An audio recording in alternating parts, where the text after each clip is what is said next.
Hey guys, Larry Janae here. Thank you so much for joining. I really appreciate it. I wanted to talk to you guys today about how to capture attention, what that means for a business. Sales are the lifeblood of a business, right? You can't have a business without some form or fashion of sales. Whether you're selling yourself, you're selling a product, you're selling a charity, you're selling the good that it does, there's always some kind of version of sales in everything. Knowing that that's the beginning, middle, and end of every organization or business, it's important to understand the process of how to obtain not only the leads, but to capture the attention of more people. So it's more than just getting one or two or three at a time. It's about how do you funnel a massive amount of people, eyeballs, attention down to you or your organization so that you could be successful and fulfill your mission, your goals, your obligations, your duties. There's obviously a million ways you can do that, but the key is to do it. It doesn't really matter which it is. It doesn't matter if you send letters, doesn't matter if you target on social media, doesn't matter if you cold call, doesn't matter if you just hit your network and talk to your friends and family and ask them to speak to people that they know and give you referrals or suggestions. It doesn't matter if you know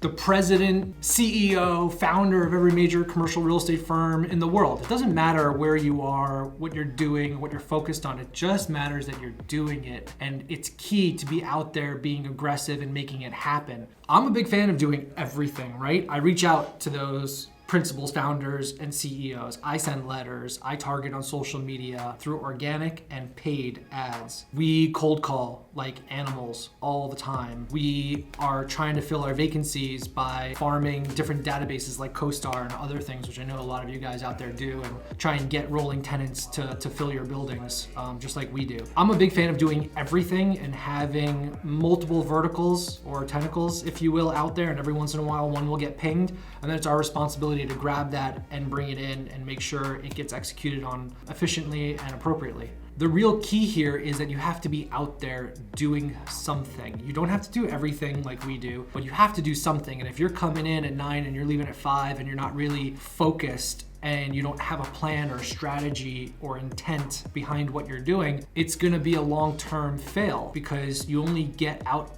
of something what you put into it, generally speaking, unless you're gonna win the lottery. I'm not counting on winning the lottery. I wanna put my blood, sweat, and tears into everything I do. I expect my team to do that as well. I know Tom does. He's amazingly motivated and efficient. So we all have that mentality here. If you have one person doing everything they possibly can to make your goals, your visions, your strategies come to fruition, it's amazing. If you have a team doing it, it's a multiplier and it's incredibly powerful. Now, I know all the major successful brokerage individuals have teams. If you look at the biggest landlord agents in the market, for instance, they all have teams or a team of some sort, whether it's loosely affiliated or official partners. It's really important to leverage capital, technology, and labor for a mutual benefit. And if you're not doing that, you are gonna be left behind. If you're not investing in yourself and your platform, there's gonna be someone else who's willing to, who's gonna come and eat your lunch eventually. It might not happen today or tomorrow or next week or next year, but eventually it will happen. Jeff Bezos has a really weird way of looking at things, I've heard.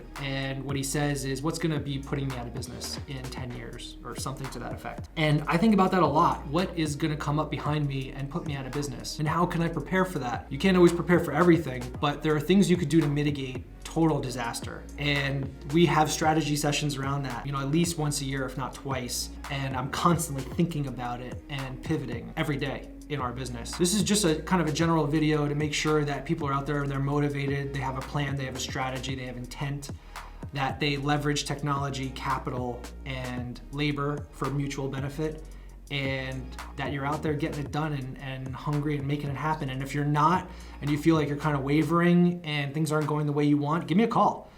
Shoot me a DM, comment below, just grab me and let's jump on a call and I'll just listen to you talk and have you work through your stuff. And I think you'll probably answer your own questions if we just chat about it. So I'm here if you guys need anything. I really appreciate you. I really appreciate my audience. This was just kind of a random thought that I had. So hopefully it was of some value to you. Thanks a lot.